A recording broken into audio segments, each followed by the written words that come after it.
Hi everyone, welcome. We are going to be talking about our problem statement, which is essentially having digital equity for all as it pertains to virtual learning. I'm Oscar, and with me are Alice and Nilou, and we're going to take on this topic and taking on different aspects of the topic as well. So Nilou, why don't you get us started here? Okay, hi everyone. We basically kind of looked at the virtual learning and the K through 12 system from different angles. We started off by the CDE because CDE has the most updated, California Department of Education has the most updated policies when it comes to virtual learning.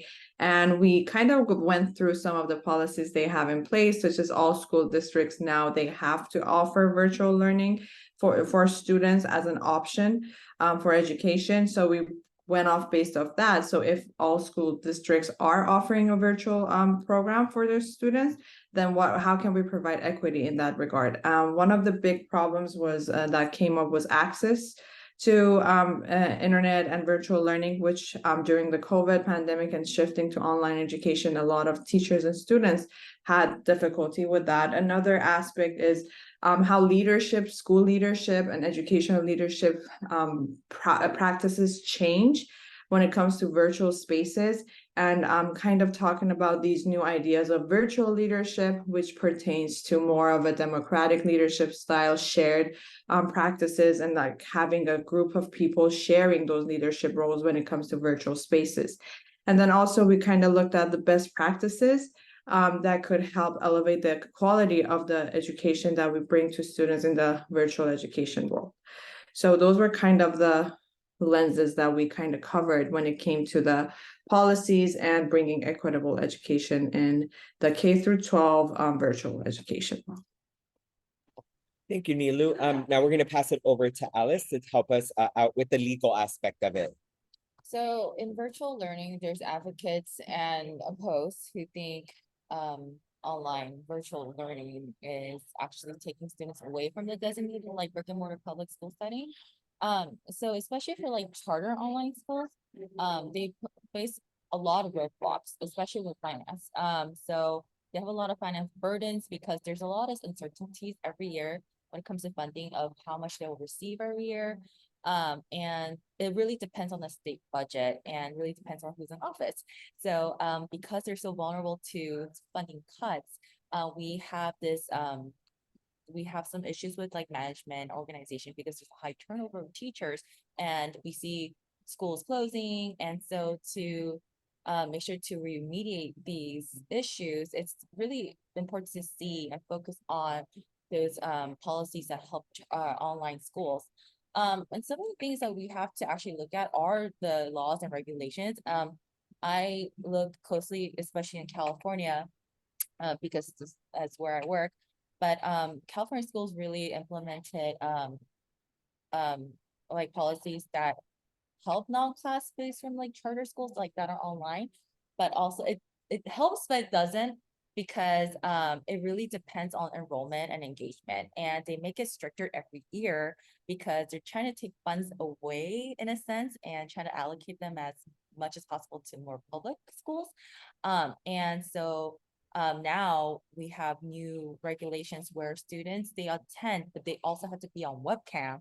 They have to face or get to be in live sessions where they're online on webcam with teachers at least once a week. So there's all these additional like policies, regulations that we have to be implemented on online schools. So it makes it harder for online schools to actually operate and get enrollment and get ADA, which is the daily attendance that we get, and that's related to funding. And so it's actually for teachers, it makes it harder because now we have all these new regulations that we have to abide by. And we definitely, it's a conversation that has to be brought up with the administrators. And also we really try to advocate for the schools by pushing the SB 740, which is another policy that we're trying to really help online schools to get funding for daily operation, especially like the physical space, like offices and just like the actual physical structure that we need for students to actually have access. And actually teachers and just office management to have access. I think that's it for me. We'll pass it on to Oscar. Yeah, great. Thank you, Alice. One of the pieces that we wanted to also tackle was to also not negate our own experiences. We're all educational technologists who are in the learning technologies program, with Nilou and Alice being virtual teachers as well. So getting their firsthand accounts on these policies and how it affects their work has been very informative. And we also didn't want to not include all of the things that really enriched our perspective of this through our DC experience. So one of the individuals that we had a meeting with was Rebecca Seawald from the US Department of Commerce. And a lot of the initiatives that she does tackle inequities, especially in tribes and in areas that are much more secluded, and moving forward digital access. And so one of the things that I thought was really interesting is that tribes actually apply to have the internet infrastructure installed, essentially. And it's really interesting to see the digital divide even within the application process, because how do you collect applications from someone when they don't have access to the internet to begin with? So there were a lot of those type of epiphanies, I think, in our conversations when we were in DC. And additionally, too, we talked to a representative from USAID, and it was interesting to see all of the stakeholders, like the Gates Foundation, doing a lot of things for initiatives globally. We talk a lot about charters and local schools, but there's a lot of global initiatives to get virtual learning and to get access to the internet for all. And in one of those access points for USAID that I thought was very enlightening as well was that they talked a lot about being cognizant, to Alice's point, of the laws in each country, right? What are the laws for different genders, for different marginalized groups and underrepresented groups? And so it's really an interesting choreography that has to happen in order to implement these things. But through all of these lenses is how we want to tackle the virtual learning in schools, and making sure that we are well versed in the policies in order to lessen that digital divide.